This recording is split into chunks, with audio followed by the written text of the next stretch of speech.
What's up, everybody? Smitty here from around the 412. Just want to touch base with you guys about the latest. As we know, in the world of the Pittsburgh Steelers, free agency is looming. Tomorrow the period starts where you can start talking to other teams, restricted free agents, kind of that tampering period, the legal tampering period, if you will, with free agency officially starting on Wednesday. When it comes to free agency, the Steelers have some free agents of their own, as we know. And according to Jeremy Fowler of ESPN, they've at least touched base with Alejandro Villanueva, as we can see right here. Per Jeremy Fowler, the Steelers and left tackle Alejandro Villanueva are talking about a contract, and that could mean a couple of things.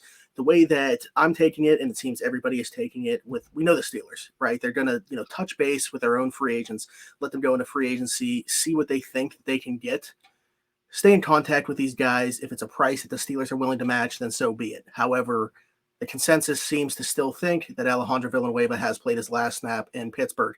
Giving my personal opinion on it, I'm completely fine with that. He's 33 years old. His play has dropped off significantly. I think that the Steelers' offensive line as a whole pretty much needs an overhaul. There's some pieces there that I think you can work with. Kevin Dotson. Hopefully David DeCastro's drop off in play last year was mainly due to injury, and we see him return to all-pro form. But other than that, there's a lot of question marks along that offensive line. This would obviously, help them answer a question at left tackle. But with the way that his play has dropped off these last couple of years, I think it's best that the team and Alejandro Villanueva just go their separate ways, go get what you can get in free agency, and let the Steelers recoup that compensation pick. So that's my take on that. I don't think that Alejandro Villanueva ends up back in the Pittsburgh Steelers uniform.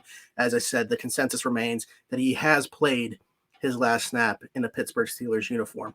Other than that, when we talk about, you talk about polarizing figures, I don't think anybody is more polarizing when it comes to Pittsburgh athletes than JuJu Smith-Schuster.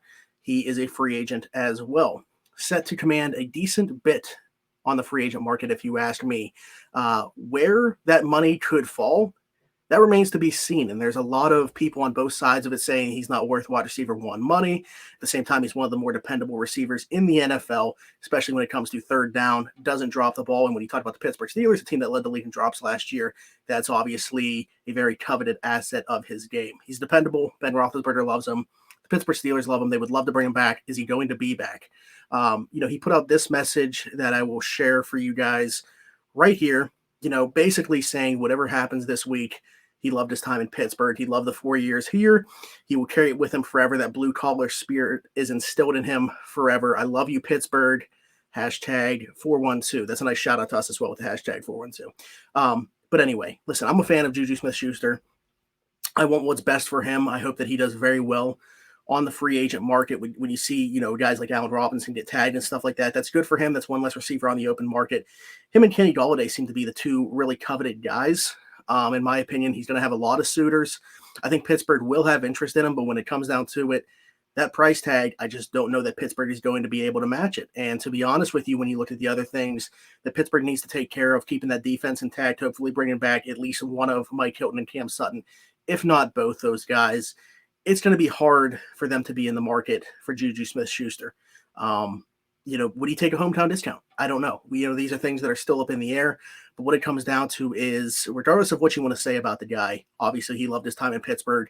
He was a dependable receiver for Ben Roethlisberger. He was a dependable guy for this organization to rely on. Great in the community. Absolutely loved his time here. Pittsburgh loved him. When I talk about the polarizing stuff, I know that there's two sides of JuJu Smith-Schuster, and there's the football player, and then there's what he is off of the football field. And I'm completely fine with that. But I know that there's a lot of people that aren't, the TikToks, the video games, the aspirations that he has outside of football and, being able to market himself better than anybody else in the league. And that's what makes him so polarizing. So JuJu, whether it's in Pittsburgh or somewhere else, we hope that you and your family make the decision that's best for you and get all the money that you can. One way or another, this is going to be the most important week of his life to this point, and we'll see how it all plays out. This has been Smitty. We'll talk to you next time. Bye-bye.